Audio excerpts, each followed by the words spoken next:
Tinatawagan ni Wilson itong si Ling para sabihin na siyang pinipili nitong maging COO at kailangan niya nang bumalik para sa formality. Pero itong si Ling ay hindi sinasagot ang kanyang tawag. Sinabi ni Bingo kay Ling na bakit hindi niya sagutin dahil baka sasabihin ng kanyang ama sa kanya na siya na ang napiling COO bago niya ito i-announce. Buong akala naman ni Ling na hindi seseryosohin ng kanyang ama na siyang magiging COO, kaya sinabi niya kay Bingo na may aayusin pa sila ang proposal kay Manong Ibe. Samantala, tumawag naman itong si Sherwin kay Annie at sinabi niyang nag-iisip itong si Wilson kung sino ang iboboto niya for COO. Dagdag pa ni Sherwin na hindi nila alam kung ano ang nasa isip ni Wilson. Nag-aalala naman si Annie na hindi pwedeng mapunta kay Bettina ang vote.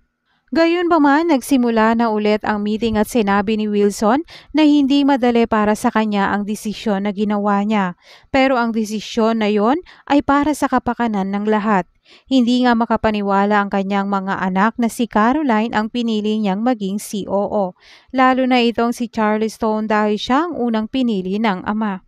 Kaya nga sa desisyong ginawa ni Wilson, mas lalong magkakagulo ang kanyang mga anak.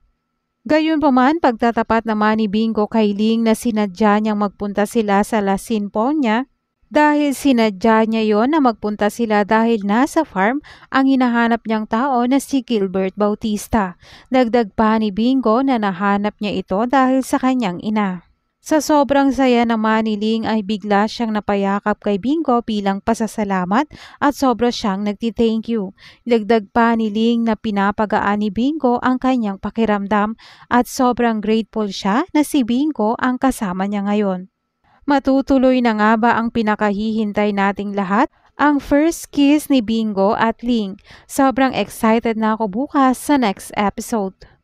Yan ang mga dapat nating abangan bukas sa Can't Buy Me Love.